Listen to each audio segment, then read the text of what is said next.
আজ বিশ্ব যুব দক্ষতা দিবস 15 July 2025 national employment human rights ফাউন্ডেশনের পক্ষ থেকে সিটিজি টাইম এবং চ্যানেল কর্ণফুলীর পক্ষ থেকে দেশবাসী বিশ্ববাসীকে সালাম শুভেচ্ছা অভিনন্দন জানাচ্ছি। আজ বিশ্ব যুব দক্ষতা দিবস। যুবকের এগিয়ে আসলে সেই দেশ সুন্দর হয়। যুবকদের আত্মত্যাগের কারণে পরিবার সুন্দর হয়। যুবককালে যেই কাজ করতে পারে মানুষ, বিদ্যা হলে সে করতে পারে না, আবার ছোট অবস্থায় করতে পারে না। তাই যুবকদেরকে আল্লাহ রব্বুল আলামিন বেশি প্রশংসা করেছে। যুবকদের হাতে মানুষের অনেক কিছু নিয়ামত আছে। যুবকেরা এগিয়ে আসলে সেই দেশকে স্বাবলম্বী করা যায়। তাই দক্ষতা দিক থেকে যুবকদেরকে যদি আমরা দক্ষ করে গড়ে তুলতে পারি তাহলে সেই দেশ সুন্দর হয়। আজ বিশ্ব যুব দক্ষতা দিবস। এই দিবসকে সামনে রেখে বিভিন্ন সংগঠন বিভিন্নভাবে উদযাপন করতেছে। আমরা ন্যাশনাল এমপ্লয়মেন্ট হিউম্যান রাইটস ফাউন্ডেশনের পক্ষ থেকে সারা বিশ্ববাসীকে একটি অভিনন্দন বার্তার সাথে সাথে যুবকদের এগিয়ে আসার আহ্বান জানিয়ে কিছু কথা তুলে ধরতে চাই। কথাগুলি হলো, যুবকেরা দক্ষতা অর্জন করতে হবে। লেখাপড়া পাশাপাশি হাতের কাজ শিখার জন্য আগ্রহ প্রকাশ করতে হবে। ছোট্ট কাজও কাজ আর বড় কাজও কাজ। কাজের মধ্যে কোনো রকমের তারতম্য করা যাবে না। আমরা অনেকেই ছোট কাজকে এই মানুষেরা নিন্দুকেরা নিন্দা করে থাকে, কিন্তু আসলে কাজগুলি ছোট কাজগুলি একজন করে বিদায় আমরা শান্তি পাচ্ছি, স্বস্তি পাচ্ছি। তাই যুবকদেরকে আমি বলবো, লেখাপড়ার পাশাপাশি আপনারা আপনাদের হাতের কাজগুলি শিখতে হবে।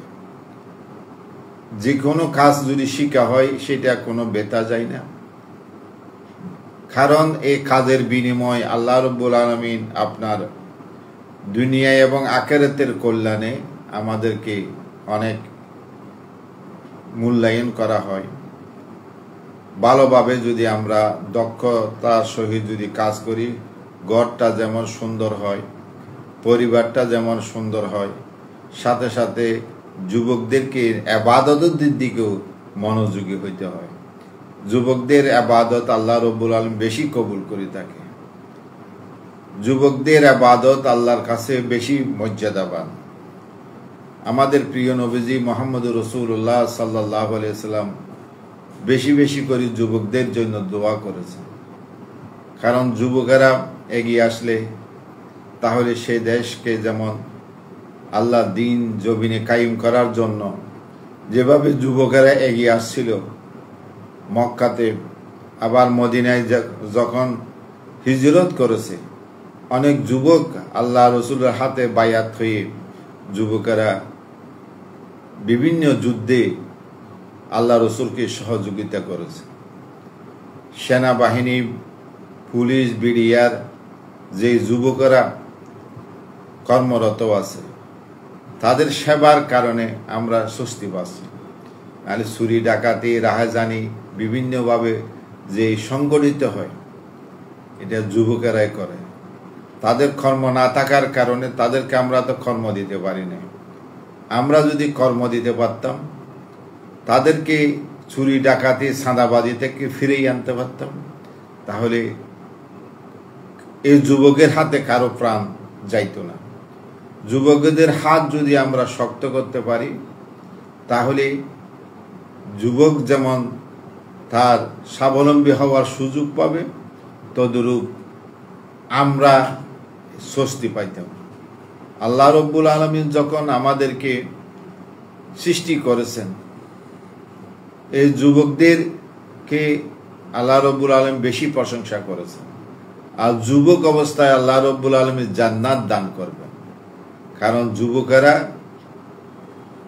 এই যে দুনিয়ায় এবং আখিরাতের কল্যাণে কাজ করে যায়, তাদের কাজগুলি আল্লাহর কাছে বেশি পছন্দনীয়, যার জন্য যুবকদেরকে সতর্ক হতে হবে। অযথা অবহেলা করে সময়কে নষ্ট করা যাবে না। লেখাপড়ার পাশাপাশি কারিগরি শিক্ষা অর্জন করতে হবে। কম্পিউটার ইঞ্জিনিয়ারিং হচ্ছে হাতের কাজগুলি আমাদের শিখতে হবে। তাহলে আমরা একদিকে সুন্দর জীবন যাপন করতে পারবো, অন্যদিকে আমরা মানুষকে সেবা দিতে পারবো। আল্লাহ যেন সে তৌফিক দান করেন। আমা তৌফিক ইল্লা বিল্লাহ। আসসালামু আলাইকুম ওয়া রাহমাতুল্লাহ।